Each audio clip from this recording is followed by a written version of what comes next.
Hey traders, David Frost, my strategic forecast. You're here for another episode of Common Sense Market Analysis. Today is Thursday, August 29, 2024.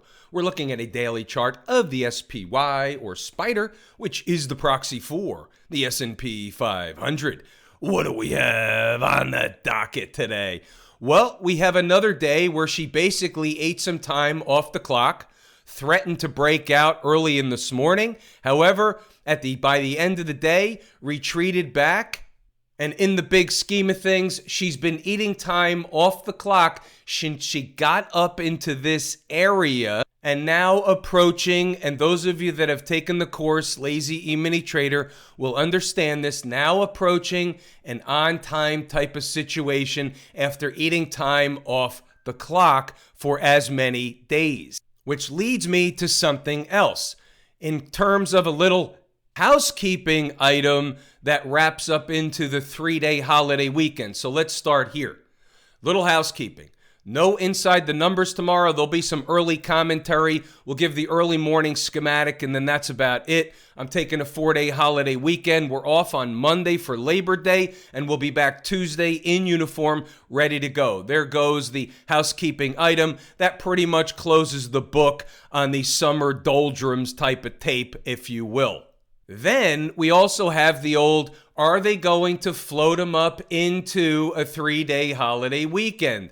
We won't know until the end of tomorrow, but a lot of times what they do in these 3-day holiday weekends is they float them up, going out near the highs, at the highs, not necessarily all-time highs, just around the highs, or at least float them up into the 3-day holiday weekend. We'll see if that holds water by tomorrow. Essentially, the spiders, from a daily chart perspective, are doing nothing other than eating time off the clock in this breakup box. Not a breakup box, a bullish box, if you will. You take this low from down here, and you've got yourself a flag and a flagpole in the making. A flag, she's eating time off the clock, setting up for what? Another move higher to challenge and go through the former highs just made over here. 565.16. So net, at the end of today, there's no material change from yesterday since the spiders were up about 5 cents by the end of the day. It was what we call a flat day. And in a flat day, there's no material change on the chart because they didn't do anything. They peeked their head up above. They came back down. At the end of the day, they ate time off the clock. We're not going to read anything more into it than that. There's your bogey on the downside. I talked about 553 last night. Let's narrow it down, 552.55. If you find the market closing daily below 552.55, that's going to be a warning signal. That's going to be a flare up in the air that this thing is teetering on the verge of reversing again. And I'm not saying she's even going to visit 552.55 anytime soon. All I'm saying is if, capital I, capital if she's down there, beware. That is an Irene type of spot. Write it down, put it on a sticky note. Let's move over real quick to the Lazy Swing Trader Automagical Algo system. How about NTAP, NetApp? Short alert at 129.92. That's an average cost. And today was cover day at 122.65 and then some. This was first profit target. There are 2 more exits. This is now a risk-free, emotionless trade. Lazy Swing Trader Automagical Algo system. The way it works is everything's automated. When an entry target hits, whether it's a short or a long, an alert goes out to members. It's a text and email alert. These trades are taken right off of a watch list that you have access to 24/7. So members know exactly what alert is coming. The alert is a reminder that the thing hit the number that you were waiting for. And then we have 2 other lists. We have an open trade list, and then we have a closed trade list. We're an open book system. Everything is automated. Lazy Swing Trader Automagical Algo system. Here's the latest entry for NetApp. Closed today, first profit target, now risk-free, emotionless trade. How you doing? What about inside the numbers? Did anybody make money today inside the numbers? How did the numbers work out? Well, let's take a look at the numbers. We did have a couple of situations this morning where We were looking to go long, they came up short. We were looking to go short, they came up short. So traders that front ran the situations were paid accordingly. Traders that were waiting for the number got left at the altar. That's part and parcel to the trading business. It happened to me today. No harm, no foul. I was, as they say in the trading parlance, locked and loaded, left at the altar. Let's start today. We're going to highlight a few important things. We'll start today with a bull pivot or just a pivot. We can call it bull pivot or pivot 561.10. 561.10 is our pivot. Now, one of the morning trades is if they're far away from trading underneath or above the pivot, sometimes we take a trade that's going to come back to test the pivot. Sometimes we take a trade that's going to test the pivot and ricochet off the pivot. Any one of those renditions comprises one of those small bucketfuls of morning trades that we like to take. So the trade this morning, a couple of them were centered around, of course, the morning pivot. Let's see what we have as the morning starts to get underway. So we had an 8:30 economic data release, goose operation. They were trying to send the market higher as a result. And here you can see we're still focused on 561.10. It's our pivot. Market was trading below that at the time. 933, 561.10 is the pivot and a target on the upside as they were trading below it. It's also overhead resistant. So what we're saying here is if they get there sooner than later and the give or take, keep that in mind, give or take, they should react up there for a scalp with potential sooner than later and the give or take. Right of the vertical is today's activity. Here's your 5-minute SPY chart. The arrow is pointing to 561.10, which is the horizontal blue line. And as you can see in the morning session early on, right out of the gate, they made a high of 561.04 against 561.10. I was looking for 561.10, maybe a spike of it. They came up short and fell away. So traders that front ran the give or take, that was the give. Traders that took the give and front ran the number got paid on the quick dip for the scalp with potential. Not a lot of potential, but they gave you the scalp. They gave you about $1, around 10 points, give or take. That was the first opportunity today, right out of the gate, put on the board at 0 dark 30. And here it is, 938, 561.04 against 561.10, yada, yada, yada. Now, 559 to 557.60, give or take, is support. Now let's flip it around and see what happened down there.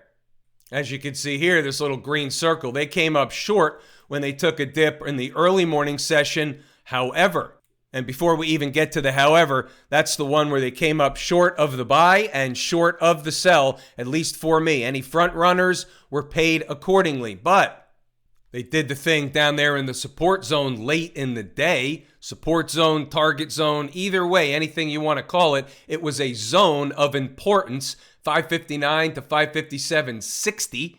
And you could see how they bounced around back in here. Those were two important numbers, and the market showed you that at the end of the day. Now, I don't know who or if anybody's trading this in the last hour of trading, but the point is that the numbers were valid all day long. The numbers, repeat after me, they work. If you're trading in the S&P during the trading day, this is information that behooves you to have. It's beneficial information. It can be profitable information having these numbers in advance, don't you think? Again, pause the video, read the notes, go back to the chart to double check the work. It's all in here. The upside numbers, the 562, the 563.18. By the way, let's take a look at 563.18. I'm not harping on it here, but you'll see it if you actually read the notes. You'll see it in here around 200 times. There's 563.18, and look what happened on the first hit today. Well, where's my tool? Look at the first hit right there on the button. They spiked it by 1 penny. Missed it by that much. Actually, they didn't miss it. They hit it on the nose, spiked it by 1 penny. The high in this candle is 563.19, and the immediate pullback for the scalp with potential if anybody shorted that number. And in the live room, we did have a few. It wasn't my idea, but we did have a few that did short that number. I was in the first time, best time camp from they already hit that number the other day. This was an important number all week. If you were in the live room listening to me all week, you knew the importance of this number. And why. The why is extremely important as well. It pays to know your numbers. 760, 559, 561.10 as your pivot, and 563.18. And you go tell me it wouldn't have been beneficial to have those numbers today. Yeah, I think it would have. If you don't know how to trade, it makes it harder. If you do know how to trade, it makes it easier. It's just that simple. You want to learn how to trade? Come over to the live room. I'll teach you everything I know. You can trade right over my shoulder. What's going on over in Camp IWM? Well, they were up $1.55 today, 0.7%. Leading market indicator, my favorite leading market indicator. So we'll take an up day with a grain of salt. We'll say we'll take it at face value. It was an up day. Nothing negative here. This is a pullback pattern inside of a big time breakup candle. Fair enough. So maybe she needs to eat some time off the clock. Maybe that was all she needed. We'll see if we're going to get a Friday floater into the 3-day holiday weekend. All markets participate under general rules. What about the folks down at the transportation department? What are they doing? For the second day in a row, they're teetering right on the trend line. Do you think they know about that trend line? I think they do. Where are they going to close the week? Above or below the trend line? I think that's extremely important with a capital E. So we're watching the Friday close. Where do they close? Above or below the trend line? We'll take that as somewhat of a canary-ish situation, because why? This is my favorite canary in the coal mine, second favorite market leading indicator. The folks down at the transportation department, Buttigieg's crew. What about the Q people? Still on a pullback operation. The line in the sand is this breakup candle low, 468.38. They already tested it once. If they give it up, close below it, or get below it, for example, tomorrow on Friday, then they're going to start heading to fill this gap down there. What happens when they fill the gap? Do they bounce off of it, including the moving averages down there, or do they start closing candles below the gap, and it's going to open the door into those moving averages and for a whole nother leg lower? So it's very, very important for the bull case that the Qs hold this low down here at 468.38.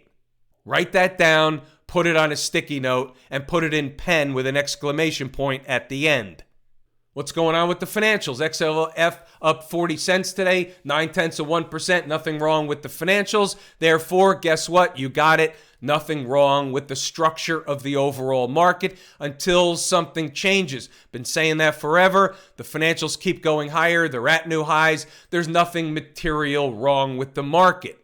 Here's your weekly chart. Anything wrong with the financials? Absolutely not. However, there's always a however, they are getting a little bit far and extended from home base. What does that mean? Well, markets, when they get too far from home base, it's like a kid riding his bike and it's getting dark out and he's far from the house. He shouldn't get too far from the house. When it gets dark out, he's got to come home for dinner. So the kid riding the bike isn't really allowed to get too far from the house. Same thing with the 20-period moving average.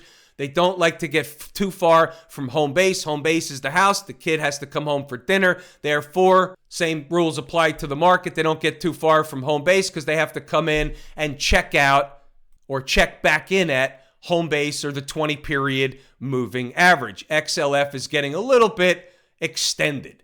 There's no measurement for that. They can get more extended, of course. We're just calling it what it is at face value, looking at the chart saying, hey, they never really get too far from home base. Smashmouth still on a lower high situation, still in a pullback situation. As long as they hold this 20-period moving average, she's okay for now. But when you look at this, you say, well, the weekly chart is a pretty good case for a lower high, a sign and or signal of a pseudo doji candle topping situation over here. I like them at tops, not in the middle of charts, but this candle doesn't look that dissimilar to this one, and we're going to just take it at face value and say, depending on where they close the week, and if they close below the 20-period moving average, we're going to at least take this at face value for the time being and say, hey, look, we got a high here, this is a fact. We got a lower high here, this is a fact. So we have a chance here that this is an A down, B leg up, C leg lower in a corrective ABC type of pattern situation.